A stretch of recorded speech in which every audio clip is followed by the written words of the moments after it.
C'est toujours un plaisir de la rencontrer. Comme je l'ai dit, une fois par mois, ce n'est pas assez. Elle fait pas attention nécessairement à nous. Vous savez que j'aime ça, les gens qui font attention à nous, mais elle fait attention à nos compagnons canins. Amélie Drobé, d'Éducation Pile-Poil, qui est avec nous ce matin. Bon matin, Amélie. Attends un petit peu, j'ai pas ouvert le bon. Bon matin, ça va bien? Bon matin, oui, ça commence bien, hein? Ah, c'est un matin comme ça, qu'est-ce que vous voulez? On est trop excités. Hein? Peut-être. Et c'est notre sujet d'aujourd'hui. On va parler des chiens qui ont beaucoup d'énergie, même trop d'énergie. Oui, c'est ça. Ben, en fait, ça arrive souvent des chiens qui sont surexcités. Tu sais, pas juste excités, mais on sait comme plus quoi faire parce qu'il y a comme pas de stop. Il n'y a pas de piton off sur le chien. Tu sais, ça se commande pas. Hein? Ouais. Exemple, quand quelqu'un arrive, mettons, puis le chien se met à tourner autour de la personne, l'invité, puis là, puis embarque dessus, puis je veux le voir, je veux me faire flatter, je veux me faire toucher. Mais c'est ça dont on parle ce matin. Oui, c'est ça. Ou un chien qui va japper, c'est ça, il va japper de façon excessive, puis sans arrêt. Un chien qui va aussi tirer en laisse, parce que là, je me promène au centre-ville, puis il se promène d'un bord puis de l'autre. Donc, un comportement, en fait, excessif. C'est ça, des chiens qui vont être surexcités, qui vont avoir comme un trop plein d'énergie. Okay? Oui. Là, je vais prendre le temps quand même d'expliquer d'où ça part, des chiens quand même qui sont surexcités. Tu me connais, là, j'aime ça quand les gens comprennent, parce que quand on comprend le sens... Hein? Il y a toujours une raison quelque part en arrière qui est plus que juste une affaire de « Ah, mon chien, il est de même, il est de même ». Non, il y a quelque chose qui l'amène à être comme ça. Oui, c'est en plein ça. Il faut tout le temps voir le sens derrière le comportement. Le pourquoi, en fait, qui est en train de faire ça. Fait que c'est toujours aussi contextuel. Le chien peut être surexcité, on a dit, quand il y a de la visite, mais peut ne pas l'être quand il se promène au centre-ville. Donc, il faut regarder. Ça dépend de ce qu'il stimule, lui. Et voilà. Fait que c'est là qu'il faut comprendre, en fait, il y a une question de socialisation là-dedans. C'est sûr que la logique des choses, c'est que si j'ai de la visite 2 fois dans l'année, mais mon chien, c'est sûr quand il va en avoir, lui, ça va être le party free for all, mais en fait, la vraie chose, c'est qu'il ne sait pas comment se comporter. Okay. Il ne sait pas comment agir. Fait que le manque de socialisation va avoir un lien, oui, justement, avec la surexcitation. Fait qu'il faut se poser la question, tu sais, c'est-tu parce qu'il ne sait juste pas comment faire, c'est pas dans ses habitudes, tu sais. On vient de sortir d'un autre contexte, là. Il n'est pas habitué de ça. Sinon, après ça, il faut aussi regarder. Tu as des types de tempéraments de chiens où que eux, peu importe qu'est-ce qui va arriver, ils vont être excités. Puis quand je dis tempérament, c'est que c'est dans la génétique du chien.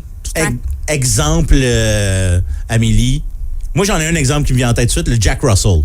Ouais. Tu sais, le petit chien Jack Russell qu'on a vu dans The Mask, ça saute partout, ça a du gaz, ça arrête pas. Là. Ça arrête pas jamais, ça veut tout le temps jouer, c'est tout le temps prêt, ça saute 10 000 pieds dans les airs. Let's go, occupez-vous de moi, j'ai trop d'énergie. Oui, c'est ça, mais tu sais, écoute, là, je ris parce que j'avais l'image en tête, justement. Puis tu sais, ça, on va parler en fait de la lignée qui va être en lien avec la race. Mais dans la lignée et la race, il y a aussi la génétique. C'est là où que je veux en venir. Okay. Les parents, comment ils étaient, les grands-parents, comment ils étaient. Ça va jusqu'à ce point-là. Là. Oui, c'est important de voir quand même c'est quoi le tempérament. Si le tempérament du chien il est nerveux à la base, il n'est pas calme. Okay? Tu as des chiens qui sont calmes à la base. Ça va être un petit peu plus difficile de le ramener au calme à ce moment-là. Puis, ben oui, tu as raison, Fred. C'est sûr que les races ont de l'importance là-dedans aussi. Si on y va avec une lignée de travail, qui est justement le Jack Russell, ben eux autres, tu sais, ils Donc, il y a ça, là, qui est de pister, courir. Ouais, il devrait faire ça toute la journée, là. C'est des chiens de chasse. Comme un chien de troupeau aussi, là. C'est comme le collet, English, en tout cas, le nom. Mais eux autres sont obligés de travailler. Tu sais, s'ils ne travaillent pas, justement, il y a trop d'énergie. Il faut qu'ils le dépensent. Et voilà. Fait que là, on en vient avec ce fameux trop plein d'énergie-là. Fait qu'il faut quand même savoir, bon, c'est quoi le besoin de mon chien? Est-ce qu'il a été comblé? Tu sais, c'est sûr que si ça fait 3 jours que mon chien n'est pas sorti, il est confiné chez nous, j'ai de la visite, mais mon chien, il va sauter sa visite. Content, là, il va comme tout se dépenser à ce moment-là. Donc, oui, de le dépenser physiquement, mais il ne faut pas oublier de le dépenser aussi intellectuellement avec la réflexion, des casse-têtes pour chiens, tu sais, des fameux cognes. Il faut que le chien il cherche de la nourriture. Ça le dépense énormément, puis on le néglige parfois. Je veux pas faire de lien boiteux, mais tu sais, quand tu veux avoir une petite soirée en amoureux, là, tu t'arranges, hey, aujourd'hui, là, on brûle les enfants, là. On les amène au parc, on va faire ci, on monte dans la piscine, on les brûle comme ça à 7 heures, tout le monde va être couché. C'est un peu le même principe, si on veut, là, Amélie. Oui, c'est ça, si on veut avoir la paix, en fait. Ben, c'est ça que tu veux dire. On veut calmer, pas que si on veut avoir la paix, là, mais tu sais, si on veut calmer notre chien, surtout si on sait qu'il y a beaucoup d'énergie, il faut s'arranger pour qu'il la dépense.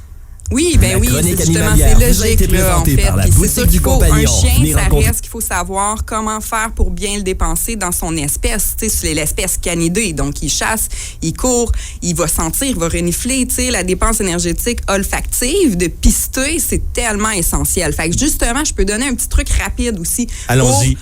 Quand le chien il est surexcité, on ne sait plus quoi faire. On ne sait plus, OK. Hey, la meilleure chose à faire, c'est de faire la fameuse pluie de nourriture. C'est tellement simple. Hein? C'est que tu prends une poignée de nourriture puis tu la lances sur ton chien. OK? Non, mais c'est drôle, mais je te dis, ça marche. Faites-le, OK?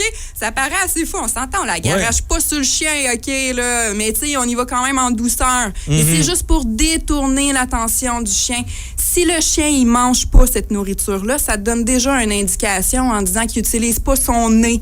Donc, il ne respire pas, donc il est trop overexcité. Okay. S'il respire puis qu'il s'en va manger la nourriture, c'est pas tant de la manger, c'est le fait de respirer qui est important pour oxygéner son cerveau. Okay. Puis que finalement, ça va descendre son adrénaline puis le ramener plus dans le calme, donc plus à notre écoute, puis plus obéissant, puis plus qu'est-ce qu'on veut. En finissant, Amélie, si est over, puis que même ce truc-là fonctionne pas, qu'est-ce qu'il faut faire? Aller prendre une marche, aller le faire courir, sauter partout? Oui, ben tu viens de le dire. Oui, ça va être de le dépenser déjà à la base pour ce trop-plein d'énergie-là, comprendre est-ce que c'est un manque de socialisation. Si c'est ça, ben on part avec de l'éducation puis de la désensibilisation. Donc, on va l'exposer puis on va répéter. Fait que si il est excité au centre-ville, ben je vais y aller graduellement. Je vais y aller 3 fois semaine. Puis à un moment donné, ça va être rendu dans ses habitudes. Donc, il va être moins excité aussi. Ouais, puis ceux qui voient de la visite juste 2 fois par année, invitez donc plus de monde. Ça va faire du bien party aux chiens, mais ça va faire du bien à vous aussi de voir un peu de monde une fois de temps en temps. Oui, c'est ça.